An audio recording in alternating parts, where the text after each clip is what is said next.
What's going on, guys? Welcome to another episode of The Imprint. Today I have with me none other than Mr. Byrd. Mr. Byrd, how are you doing today? I'm doing well, sir. How are you? I'm doing pretty good. For those who aren't aware of Mr. Byrd I'm going to let him introduce himself. Tell us a little bit about yourself, Mr. Byrd. Oh my goodness, I always hate this part of the of any interview. My name is J.Richard Byrd. I am a business development person, if you will. Worked in design, branding, and marketing for the last almost 30 years, I would say. Okay. I am what people would call a serial entrepreneur. Yes. I just enjoy doing this kind of thing. I enjoy building businesses from startups and then coming in and helping corporations do a big turnaround. So that's kind of a little bit of my background. I can attest to Mr. Byrd being a entrepreneur is just, I don't even know. I mean, it's crazy. He does some of everything. I mean, don't you do music too? Or I do music. Listen, I'm trying to be like him when I grow up one day. But I did want to bring him on board for this episode because I just think that a lot of people in design, a lot of designers already in the industry, if you went to school for design, they didn't really teach you about the business of design or getting clients or keeping your books, things like that. When I first started, well, not first started, but it was probably some months ago, it was the beginning of this year. I went to Mr. Byrd and I asked him his advice because, like I said, his name is all out here in these streets. I mean, he is just the man to go to, forward thinker, like everything. So he was recommended. So I went to him and I said, so Mr. Byrd, I'm trying to increase my clientele, just trying to get some things in order. As far as making the money I want to make, as far as having ideal clients, what would you say to the designer, to the person trying to get into the industry? What would you say are the things that they need or the things they should look into when they're first getting started with trying to get into design or being new in design? Well, the first thing to do is to first understand the process. Mm-hmm. In every business, there is a process that you go through on the back end, but there's also what we call our customer journey. Right. This is what does the customer do in order to become a customer? Then what do they do once we've got them to be a customer? Then what do we do after to get them to upsell themselves and create more? And so there's an awareness stage, there's an engagement stage, there is a conversion stage, there's an ascension stage. So funnels. Yeah, there's funnels. It's all about funnels. How do you move people from the beginning to the end? Now, for people who are in design, and it's very much like entertainers, it's very much like authors, we're taught how to do the craft, right? But not how to monetize the craft. Exactly. We're taught how to figure out our negative space. We're taught about, do we put a drop shadow? Right. Don't do it now. What are the gradients we're going to do? All those wonderful things, but we're never taught how do I acquire a customer.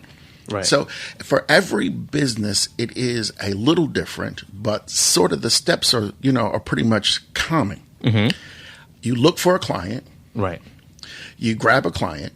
The client comes through the door. You write a proposal. You have a meeting. You then go, you do the work. You send the work to them. They send back 752 revisions. Yes. Indeed. Yeah, you send it back. You get a final. Then you collect a check. Okay. And then for most people, that's where it ends. They start the process all over again. Mm-hmm. What I like to teach people is that there is a way to automate some of these things. But again, it starts with the number one piece. You have to know what your steps are. Yes, that's true. You have to know. You have to know in your business, what does it take to get a customer? Right. So the first thing to start with first is to understand who your customers who is your customer. Mm-hmm. And so Avatar is what he taught me. Yeah, I was going to say. See, I remember. I call it. We call it in the marketing business a customer avatar. And what a customer avatar does, it allows you to find out who is your customer, all the way down to who are they? What do they think? Where do they go? What do they buy? How much money do they have? And here's probably the best part for it, Tommy, is understanding what is the pain, the pressure, the goals, and the challenges. Because if I can figure out what is the pain and the pressure, and I can relieve the pain and the pressure, that's where I make my money. So so what you're saying, if I'm understanding you correctly, you can't just be a designer. You have to pretty much help the client and relieve pressure and also have customer service skills. You do. Well, someone comes to you to design because they can't design. Right. So that's usually an easy pain. But as a graphic artist or someone who's working in branding and marketing, we're also answering some other questions that are not always on the table. Right. What color should I use if I want to attract A, B, C, D, or E? Exactly. One of the things I always used to have, I used to call it schizophrenic marketing, but I can't call that anymore because we're in such a great, mental health thing. And as I grow, I get better at what I say. But there is this kind of marketing that says, that a client will have that says we are this, this, this, and this. And then when you get to that customer or they get to that person's place of business, they're not any of that. Right. And so you have people in the middle who are mad. You sold me A, but really you're B. Exactly. Now, a good graphic artist is not going to let their client do that. Right. They're going to say, no, if you said to me you want to do A, B, and C, then here's what the graphic looks like to achieve that. Exactly. So, but that comes back with knowing who your customer and who your client is. Right. That's true. Yeah. The avatar works to do that. And then what I do, I think what we discussed is you need to have an A, a B, a C, and a D client. Right. Help the people out because that really helped me. Yeah. There's a book called Book Yourself Solid, Michael Port. And Michael Port talks about the red velvet rope policy. If you've ever been to a club, you ever try to get backstage, there's a red velvet rope. And if you don't have the correct credentials, you shouldn't be able to get past that rope. Right. Now, when you're hungry for money, that's usually the case. Yeah, that's true. You tend to take all kinds of clients into your business. You said a mouthful. All clients in your business is not good clients in your business because there's more to this. Let me step back.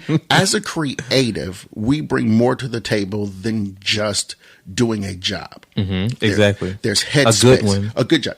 There's headspace. We have to be in our best way to be in the best mind space to be creative. Right. And we get that vibe from our clients.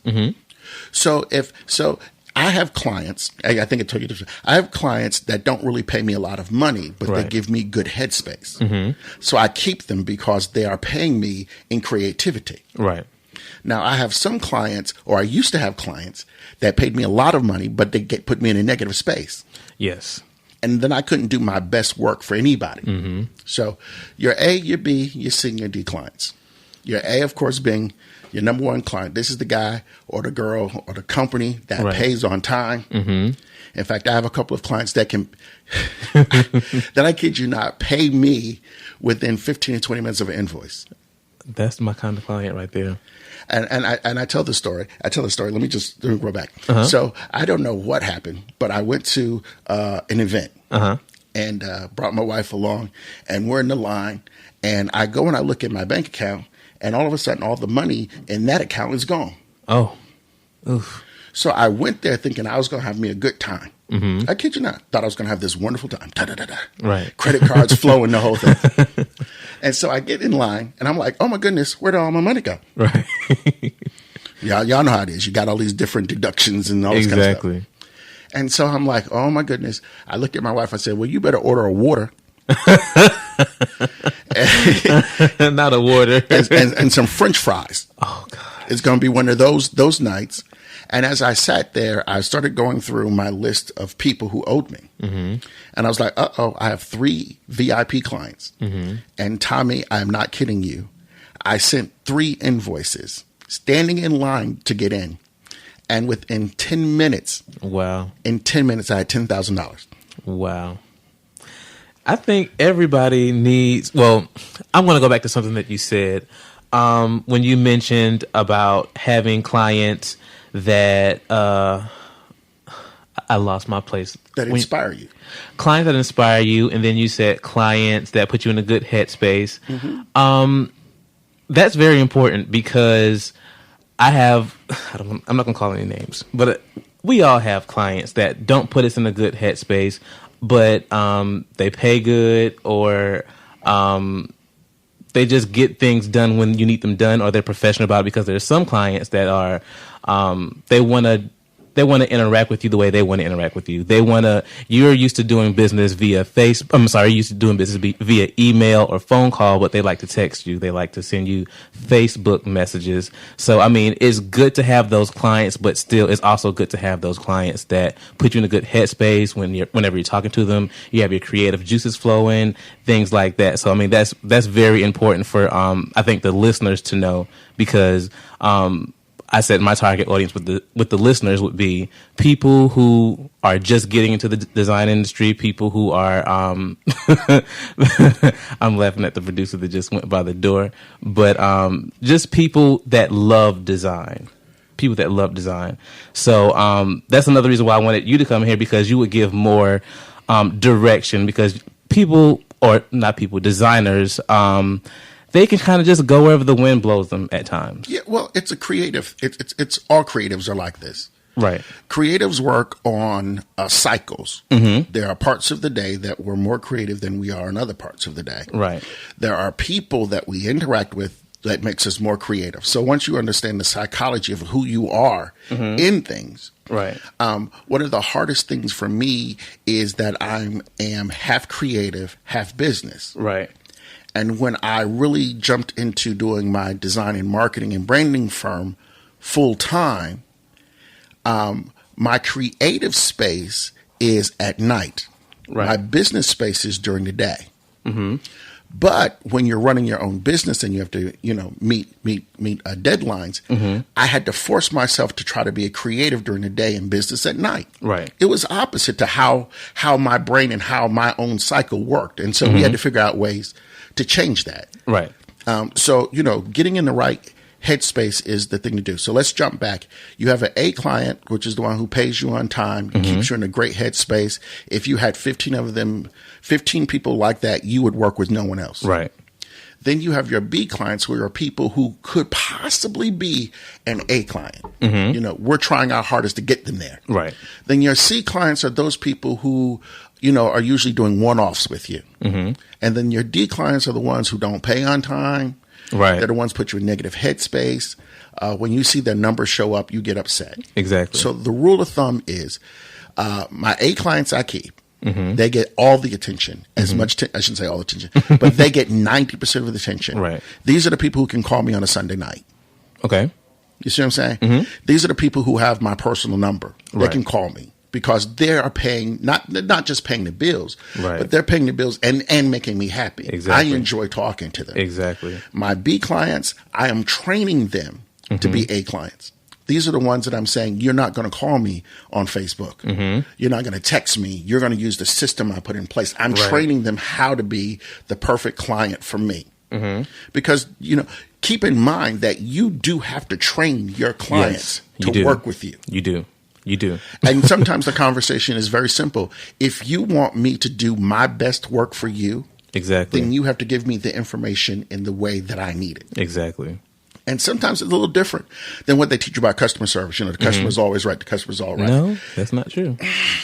It is to a point, but I need you to help me be in the best space possible to do the best work for you. Exactly. Help me help you.